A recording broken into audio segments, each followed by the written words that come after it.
Hola, nuevamente les habla el abogado Carlos Monroy. Estamos teniendo el capítulo de personajes bíblicos, Salomón. Personajes bíblicos, Salomón, capítulo 2. Construcción y dedicación del templo. El pueblo de Israel no había gozado de tener un templo específico para Dios. Sin embargo, había sido un deseo del rey David poder levantar uno. No es sino hasta la época del reinado de su hijo Salomón cuando se materializa ese deseo. La referencia que se hace en algunos pasajes bíblicos del tabernáculo situado en Silo, en donde se expresa a él mismo como el templo, se tiene por aceptado de manera generalizada, pero como sabemos el tabernáculo era hecho de materiales poco convencionales, a lo que debería ser un templo en forma. Sin embargo, se tiene por aceptado como un templo. Así las cosas, leemos en el primer libro de Samuel, capítulo 1, versículo 9, y se levantó Ana después de que hubo comido y bebido en Silo, y mientras el sacerdote Elí estaba sentado en una silla junto a un pilar del templo de Jehová. Como vemos aquí, se menciona el templo de Jehová. Tenemos una confirmación que el tabernáculo se le conocía también como el templo. Lo encontramos en el primer libro de Samuel, capítulo 3, versículo 3. Samuel estaba durmiendo en el templo de Jehová, donde estaba el arca de Dios. Y antes que la lámpara de Dios fuese apagada, recordemos que durante este periodo era el lugar donde se guardaba el arca del pacto. Les explico para aquellos que no tienen una idea de lo que era el arca del pacto. Se le llamaba también el arca del Señor, arca de Dios o arca del testimonio, y consistía en una caja rectangular de madera de acacia. Su medida era de 1 metro con 12.5 centímetros de largo y por 67.5 centímetros de ancho y de alto, recubierta tanto por fuera como por dentro de oro. Para ser trasladada se ocupaba de 2 varas que se insertaban en 4 aros o anillos colocados en los ángulos del arca. Dentro del arca se conservaban nada menos que las 2 tablas de la ley. Así leemos en Deuteronomio capítulo 10, 1 al 5. En aquel tiempo Jehová me dijo: lábrate 2 tablas de piedra como las primeras y sube a mí al monte y hazte un arca de madera. Versículo 2. Y escribiré en aquellas tablas las palabras que estaban en las primeras tablas que quebraste, y las pondrás en el arca de madera de acacia, y labraré 2 tablas de piedra como las primeras. Y subí al monte con las 2 tablas en mi mano. Versículo 4. Y escribió en las tablas, conforme a las primeras escrituras, los 10 mandamientos que Jehová os había hablado en el monte de en medio del fuego, el día de la asamblea, y me la dio Jehová. Versículo 5. Y volví, descendí del monte y puse las tablas en el arca que había hecho, y ahí están como Jehová me mandó. Dentro del arca también se encontraban la vara de Aarón y una porción del maná que Dios proveyó al pueblo de Israel cuando caminaban por el desierto. Así lo afirma el libro de Hebreos capítulo 9, 4, el cual tenía un incensario de oro y el arca del pacto cubierta de oro por todas partes, en la que estaba una urna de oro que contenía el maná, la vara de Aarón que reverdeció y las tablas del pacto. El lugar que ocupaba el arca, era el lugar santísimo, tanto en el tabernáculo del templo como en el templo edificado por Salomón. Era el único objeto o mueble que se encontraba ahí. Bien, una vez hecho este comentario para dejar en claro que era el arca del pacto, en un tiempo en que el pueblo de Israel se encontraba en batalla con los filisteos, estos destruyeron el templo o tabernáculo y en la batalla de Ebenezer se quedaron con el arca del testimonio. En tiempos de Jeremías, esta derrota al pueblo de Israel fue el resultado de su iniquidad para con Dios. En Jeremías 7, 12 al 14, andad ahora a mí en Silo, donde hice morar mi nombre al principio, y ved lo que le hice por la maldad de mi pueblo Israel. Ahora pues, por cuanto vosotros habéis hecho todas estas obras, dice Jehová, y aunque os hablé desde temprano y sin cesar, no oísteis, y os llamé y no respondisteis. Y haré también a esta casa sobre la cual es invocado mi nombre, en la que vosotros confiáis, y a este lugar en que había vosotros y a vuestros padres, como hice a Silo. Con la destrucción del tabernáculo del templo, el pueblo de Israel vivió muchos años sin dignificar a Dios, hasta que fue el rey David quien sintió en su corazón edificar un templo para Dios. Y si bien él solo tuvo el proyecto, su hijo Salomón viene a materializarlo. Esto se da cuando el rey David conquista la ciudad de Jerusalén, recuperando el arca del pacto, la cual había sido, recordemos, por los filisteos, trayendo el arca nuevamente a la ciudad y por consiguiente estableciendo un nuevo lugar de adoración y culto para Dios por parte del pueblo de Israel, quedando establecida como Jerusalén, la ciudad sagrada, y levantándose en ese mismo lugar el templo de Salomón. Ahora, ya que estoy en plan de historiador, haré un recuento histórico de cómo es que se inició el plan de edificar el templo.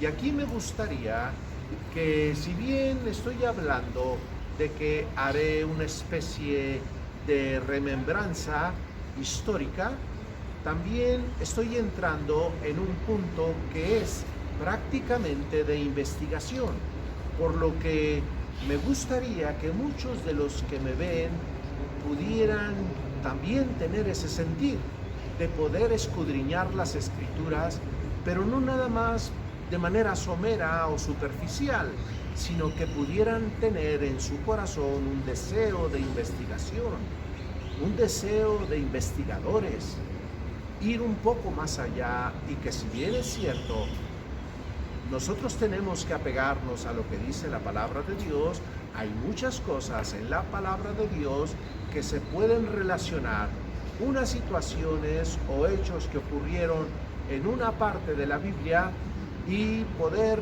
encontrar una consecutiva o consecutivo de lo que podemos encontrar en otro libro de la misma Biblia, para entender, relacionar y tener una idea general de algunos acontecimientos en el Antiguo Testamento y en el Nuevo Testamento. Una vez que he hecho esta aclaración, y espero que muchos entren en etapas de investigación de la palabra de Dios, el plan de edificar el templo. El rey David adquirió un terreno, el cual pertenecía a Araúna, el Jabuseo, construyendo un altar. Por cierto, el rey David había realizado un censo sobre el pueblo de Israel y de Judá, el cual a Dios no le agradó. ¿Por qué le voy a explicar esto? Porque tiene una relación entre cómo adquirió ese terreno el rey David y cómo se fueron dando las situaciones para que ese terreno se adquiriera. Entonces estamos leyendo que David habría realizado un censo dentro del pueblo de Israel y de Judá, el cual no fue agradable a Dios. Y Sabiendo en su corazón el rey David, se arrepintió de haber realizado el censo. Eso es lo que le digo yo en términos generales. Veamos lo que dice la palabra de Dios en el segundo libro de Samuel, capítulo 1, versículo 2 y 10. Dice: volvió a encenderse la ira de Jehová contra Israel, e incitó a David contra ellos a que dijese: ve, haz un censo a Israel y de Judá. Y dijo el rey a Joab, general del ejército que estaba con él: recorre ahora todas las tribus de Israel, desde Dan hasta Berseba, y haz un censo hasta Berseba. Y haz un censo del pueblo para que yo sepa el número de la gente. Versículo 10. Después que David hubo censado al pueblo, le pesó en su corazón y dijo David a Jehová: yo he pecado gravemente por haber hecho esto. Mas ahora, oh Jehová, te ruego que quites el pecado de tu siervo, porque yo he hecho muy neciamente.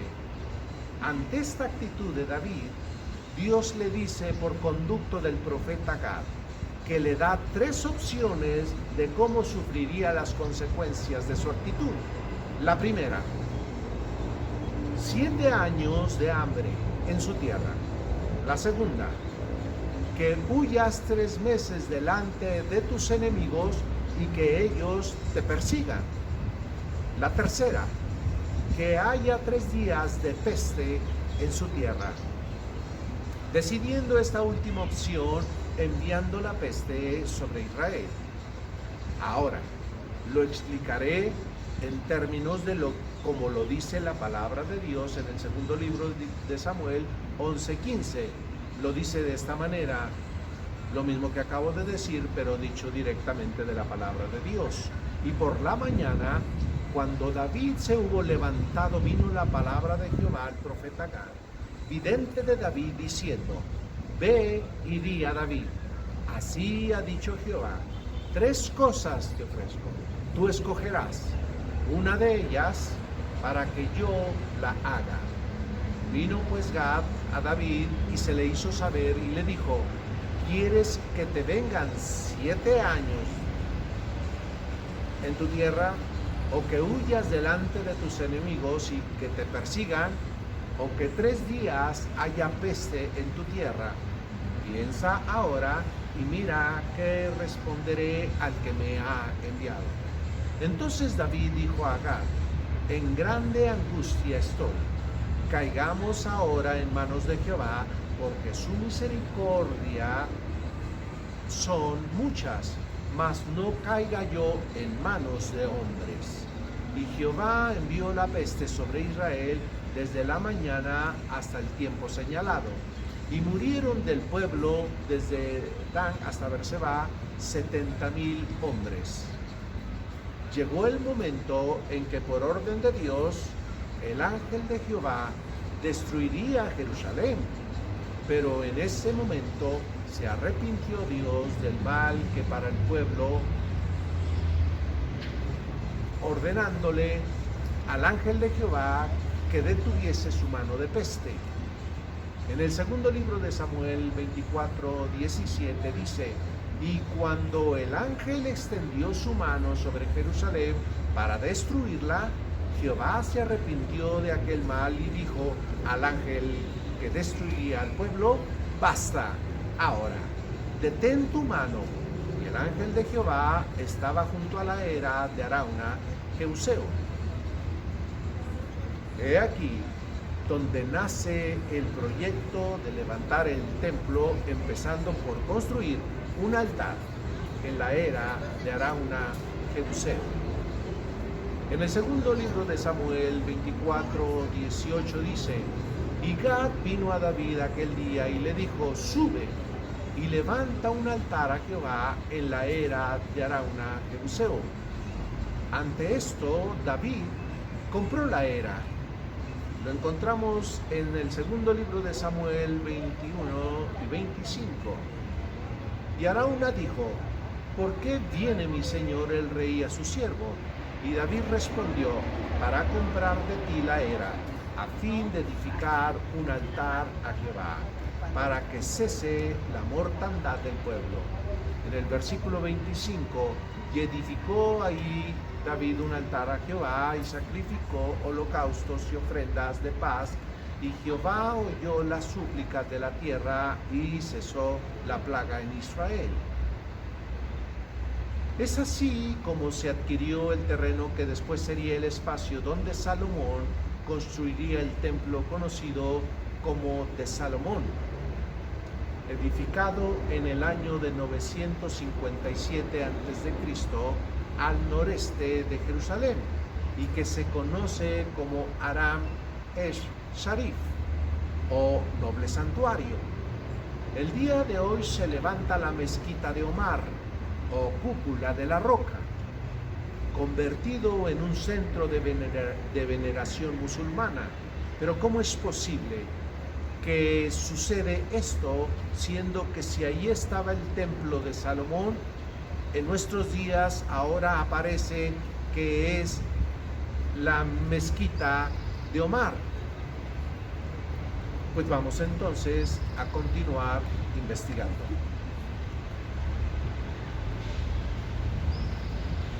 Pregunto yo, ¿alguno de los estudiantes sabe cómo es que se destruyó el templo de Salomón?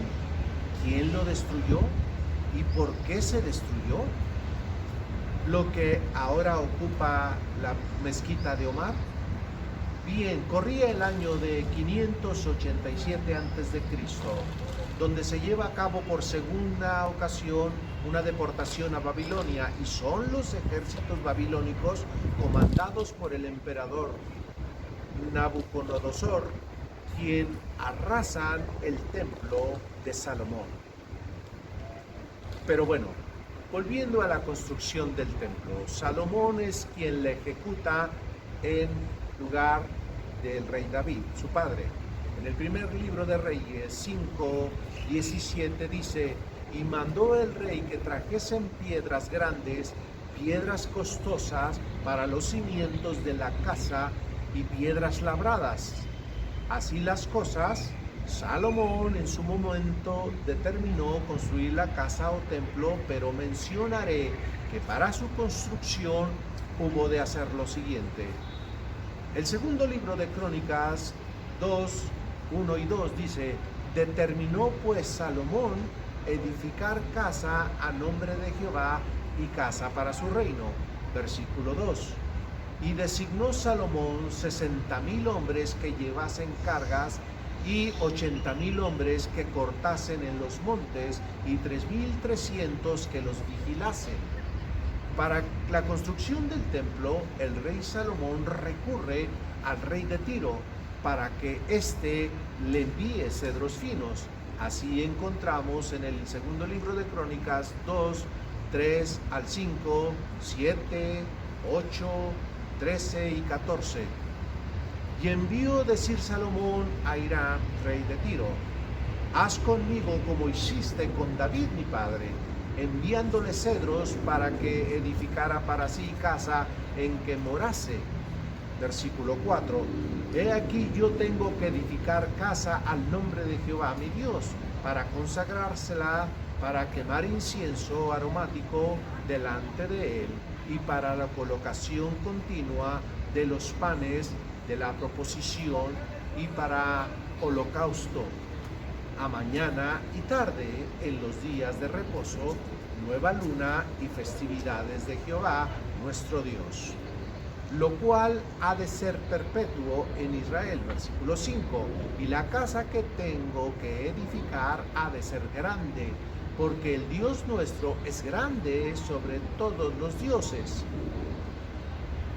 Envíame pues ahora un hombre hábil que sepa trabajar en oro, en plata, en bronce, en hierro, en púrpura, en grana y en azul, y que sepa esculpir con los maestros que están conmigo en Judá y en Jerusalén, los cuales dispuso mi padre. Versículo 8. Envíame también madera del Líbano, cedro, ciprés y sándalo, porque yo sé que tus siervos saben cortar madera en el Líbano, y aquí mis siervos irán con los suyos para que me preparen mucha madera, porque la casa que tengo que edificar ha de ser grande y portentosa. Versículo 13. Yo pues te he enviado un hombre hábil y entendido, dijo el rey, Hiram Abí. Versículo 14. Hijo de una mujer de las hijas de Dan, mas su padre fue de Tiro, el cual sabe trabajar en oro, plata, bronce y hierro, en piedra y madera, en púrpura y en azul, en lino, en carmesí. Asimismo sabe esculpir toda clase de figuras y sacar toda forma de diseño que se le pida con tus hombres peritos y con los de mi señor David tu padre. La belleza del templo era indescriptible, de tal forma que cualquiera que hacía una expresión verbal se quedaba corta. Una vez construido el templo, él se dedicó a Dios, el templo se dedicó a Dios. Y en el año séptimo, en el mes séptimo, se escogió esa fecha porque se reunía toda la gente para festejar la fiesta de las cabañas. Vinieron gentes y gobernantes de todas las naciones. Salomón, junto con los ancianos de Israel y los hombres de mayor influencia. Así también habían traído el arca del testimonio, así como otros enseres que en su momento estuvieron en el tabernáculo de reunión. Leemos en el segundo libro de Crónicas, capítulo 5, y se llevaron el arca y el tabernáculo de reunión y todos los utensilios del santuario que estaban en el tabernáculo, los sacerdotes y los levitas lo llevaron. Para poder meter el arca del pacto, hubo que recurrir a los sacerdotes que estaban dedicados a las cosas santas para poder ingresarlo en el lugar santísimo. Recordemos que ahí solo podía entrar el sumo sacerdote una vez al año. Repito, en el lugar santísimo solamente una vez al año se podía entrar, y por parte del sumo sacerdote, quien era el único autorizado para poder entrar al lugar santísimo.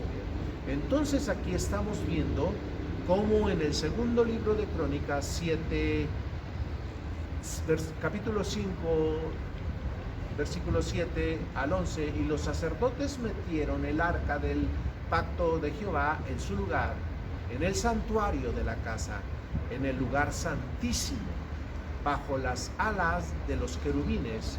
Versículo 11, y cuando los sacerdotes salieron del santuario, porque todos los sacerdotes que se hallaron habían sido santificados y no guardaban sus turnos.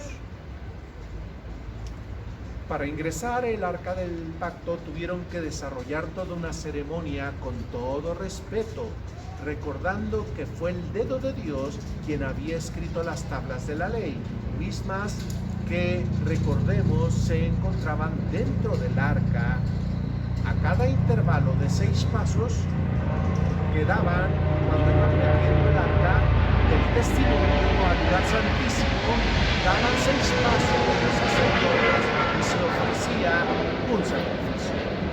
Estamos viendo entonces que era una actividad solemne, la dedicación del templo de Salomón. Y para meter aquellos objetos que deberían ir en ciertos lugares, como el arca, que debería quedar dentro del lugar santísimo, nos explica entonces que había que dar 6 pasos y parar. Y entonces, de esta manera, al hacer el intervalo, se hacía un sacrificio, y otra vez 6 pasos y un sacrificio. Segunda de Crónicas 5:10, dice, en el arca no había más que las 2 tablas que Moisés había puesto en Horeb, con las cuales Jehová había hecho pacto con los hijos de Israel cuando salieron de Egipto. Llegó un momento en que los sacerdotes no podían ministrar ya porque aparecía una nube que era la gloria de Jehová. Eso era lo que estaba aconteciendo al ser dedicado el templo de Salomón. Estaban ocurriendo cosas que eran totalmente extraordinarias.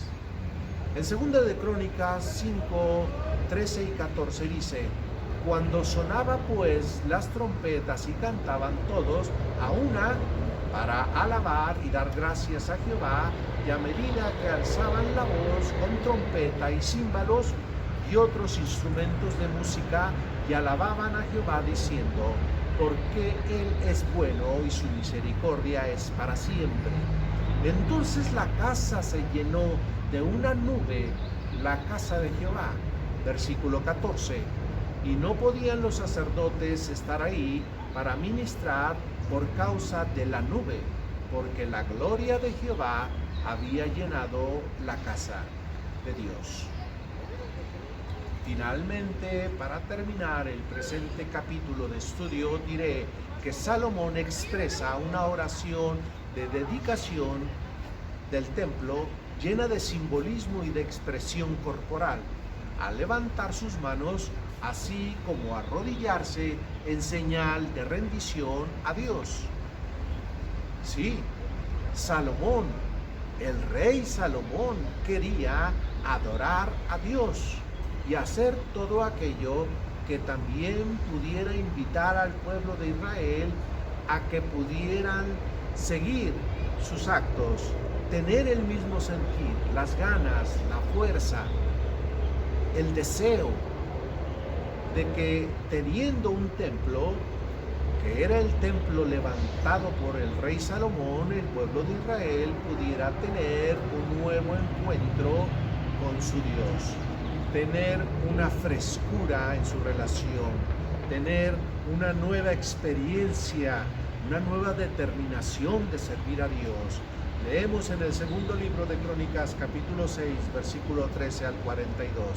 Esto que vamos a escuchar en el 2 libro de Crónicas, capítulo 6, no es otra cosa sino la oración que hace Salomón para bendecir y dedicar el templo que él construyó a Dios. Cuando estamos viendo que esto acontece, es porque ya para ese entonces Salomón había levantado sus manos y se había arrodillado para hacer la oración. Entonces leemos en 2 de Crónicas 6, del 13 al 42, la oración que hizo el rey Salomón. Y se puso sobre él, se arrodilló delante de toda la congregación de Israel y extendió su mano al cielo y dijo: Jehová, Dios de Israel, no hay Dios semejante a ti en el cielo ni en la tierra, que guardas el pacto y la misericordia con tus siervos que caminan delante de ti de todo su corazón, que has guardado a tu siervo David, mi padre, lo que le prometiste.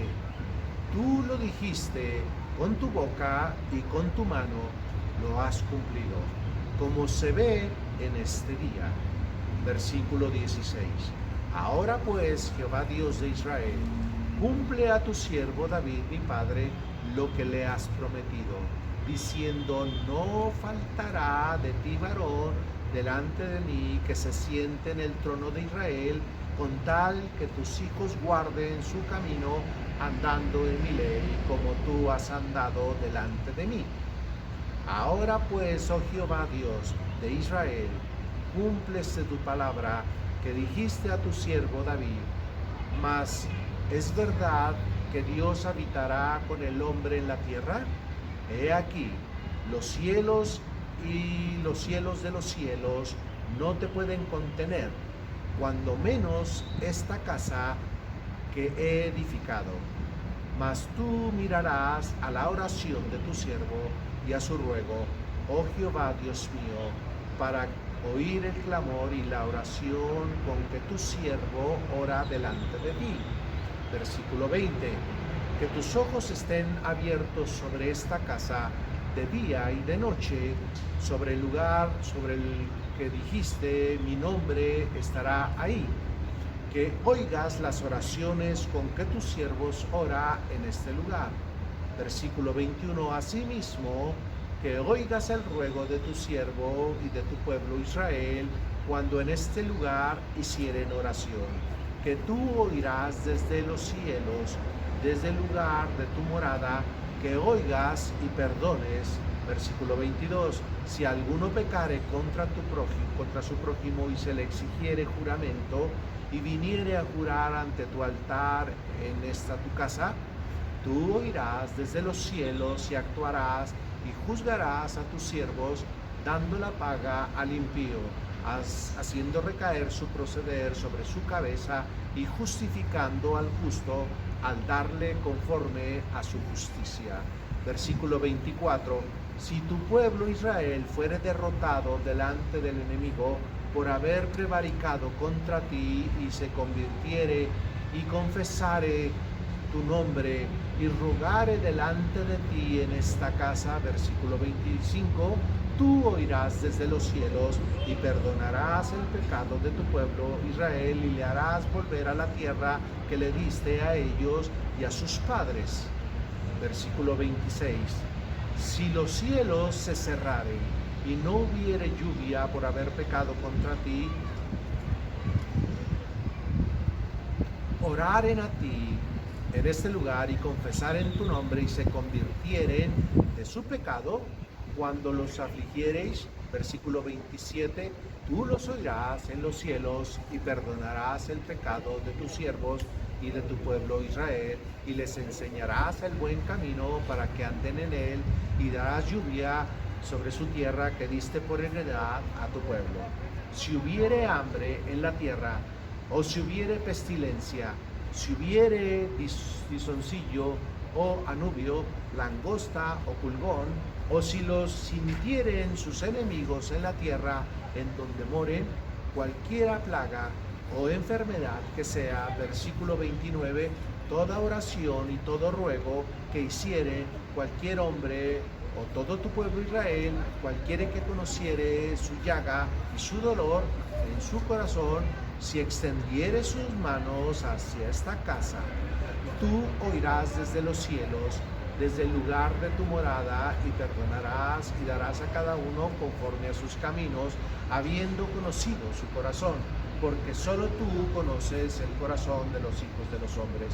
Versículo 31, para que te teman y anden en tus caminos todos los días que vivieren sobre la faz de la tierra, que tú diste a nuestros padres, y también al extranjero que no fuere de tu pueblo Israel, que viniere de lejanas tierras a causa de tu gran nombre y de tu mano poderosa y de tu brazo extendido. Si viniere y orare hacia esta casa, versículo 33, tú oirás desde los cielos, desde el lugar de tu morada, y hallarás conforme a las cuales hubiere clamado a ti el extranjero, para que todos los pueblos de la tierra conozcan tu nombre y te teman, así como tu pueblo Israel, y sepan que tu nombre es invocado sobre esta casa que yo he edificado. Versículo 34, si tu pueblo saliere a la guerra contra tus enemigos por el camino que tú les enviares, y oraren a ti hacia esta ciudad que tú elegiste, hacia la casa que edificó a tu nombre, versículo 35, tú oirás desde los cielos su oración y ruego, y ampararás su causa. Versículo 33, si pecaren contra ti, pues no hay hombre que no peque, y te enojares contra ellos, y los entregares delante de sus enemigos, para que los tomaren los lleven cautivos a tierra de enemigos, lejos o cerca, y ellos volvieren en sí en la tierra donde fueron llevados cautivos, si se convirtieren y oraren a ti en la tierra de su cautividad, y dijeren, pecamos, hemos hecho inicuamente, impíamente hemos hecho. Versículo 38. Si se convirtieren a ti de todo su corazón y de toda su alma en la tierra de su cautividad, donde los hubieren llevado cautivos, lloraren hacia la tierra que tú diste a tus padres, hacia la ciudad que tú elegiste, y así a la casa que he edificado a tu nombre. Versículo 39. Tú oirás desde los cielos, desde el lugar de tu morada, tu oración y su ruego, y ampararás su causa y perdonarás a tu pueblo que pecó contra ti. Versículo 40. Ahora pues, oh Dios mío, te ruego que estén abiertos tus ojos y atentos tus oídos a la oración de este lugar. Versículo 41. Oh Jehová Dios, levántate ahora para habitar en tu reposo, tú y el arca de tu poder. Oh Jehová Dios, sean vestidos de salvación tus sacerdotes, y tus santos se regocijen en tu bondad. Versículo 42. Jehová Dios, no rechaces a tu ungido, acuérdate de tu misericordia para con David, tu siervo. Impresionantemente, cuando Salomón terminó de orar, esta oración que acabamos de oír y que estuve con las manos hacia arriba, descendió fuego de los cielos y consumió el holocausto y las víctimas. Los sacerdotes no podían entrar en el templo, ya que la gloria de Dios llenó la casa. Esa misma gloria hizo que los hijos de Israel cayeran en tierra sobre su rostro y adoraron y confesaron a Dios diciendo que es bueno y que su misericordia es para siempre. Todo esto mostraba la aprobación de Dios. Pasados unos días, Dios se le apareció a Salomón de noche y le confirmó que el templo lo tomaría como su casa de sacrificio. Así leemos en el segundo libro de Crónicas 7:12, y apareció Jehová a Salomón de noche y le dijo: yo he elegido para mí este lugar por causa de sacrificio, dejándole una palabra que habita también para nosotros. Y con esto cierro el estudio. En el segundo libro de Crónicas 7:14 dice lo siguiente: si se humillare mi pueblo, sobre los cuales mi nombre es invocado, y oraren y buscaren mi rostro, y se convirtieren de sus malos caminos, entonces yo oiré desde los cielos y perdonaré sus pecados y sanaré su tierra. Con esto estoy dando por terminado el presente capítulo segundo, cuando se dedica el templo de Salomón a Dios. Por último, ya nada más quiero hacer ciertas menciones, como hubo acontecimientos tan especiales que fueron aprobados de Dios. No sé si recuerden alguna ocasión cuando le dije que hay una permisibilidad de Dios cuando Él deja que ciertas cosas acontezcan y que no son castigadas por Dios, o Él no está en contra de que se hubieran hecho, aunque estaba prohibido hacerlo. ¿Recuerda cuando David venía siendo perseguido por Saúl y que llegó a donde estaba el sacerdote y traía hambre y no había más pan que los panes de la proposición? Y David le dijo al sacerdote: dámelos porque tengo hambre. Y nada más los podían comer los sacerdotes, pero hubo una permisibilidad de Dios. Hubo un gesto de Dios de poder permitir que David pudiera comer esos panes. Cuando ocurrió también esto de poder meter el arca al lugar santísimo, no podía entrar cualquier persona, ni siquiera los sacerdotes, nada más el sumo sacerdote. Y recordemos que el sumo sacerdote en su tiempo fue Aarón, y era el único que entraba al lugar santísimo. la permisibilidad de Dios en este día de alegría, de felicidad, no iba a ser empañada por Dios cuando había visto que los sacerdotes, no sumos sacerdotes, sino los sacerdotes que en ese tiempo metieron el arca al lugar santísimo. Era un momento tan solemne que Dios permitió que pudieran meter el arca. También podemos ver cómo algunas situaciones en las que pareciera, como hoy en día, hay muchos que pueden criticar, es que esa reunión se ha vuelto fuera de control, es que están haciendo de tal o cual forma ciertas cosas que no son agradables a Dios, y cosas así que muchas personas que pudieran tener una religiosidad a tope, a conductas que no pudieran ser aceptadas porque estaban yendo en contra de un orden o de la misma autorización que Dios decía que se tenían que hacer. Empezó a haber un humo, pero si Dios lo está mandando, ese humo, esa nube que se vio en medio del templo que se estaba dedicando, era algo que no era otra cosa sino la presencia misma y la gloria de Dios.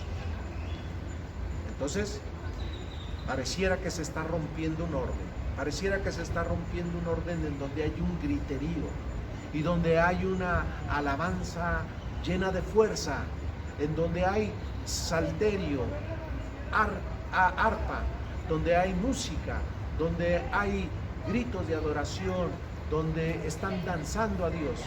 Todo esto está dentro del orden de Dios. Dios lo permitió. Esto fue el festejo de la dedicación del templo del rey Salomón hacia Dios. Un día lleno de felicidad. Y esa felicidad es parte de la que nosotros, los cristianos, también nos congratulamos, porque vemos cómo un Dios amoroso recibe con agrado lo que sus hijos le ofrecen. En este caso, Salomón le ofrece, el rey Salomón le ofrece a Dios la construcción del templo. Dios, cuando le ofrecemos algo, Él siempre se agradará, sobre todo cuando lo hacemos de todo nuestro corazón, entregándoselo a Él, sin limitación, sin restricción. Eso es lo que hace Dios. Es un gusto para mí haberles dado este estudio. Continuaremos con Salomón el próximo capítulo. Bendiciones.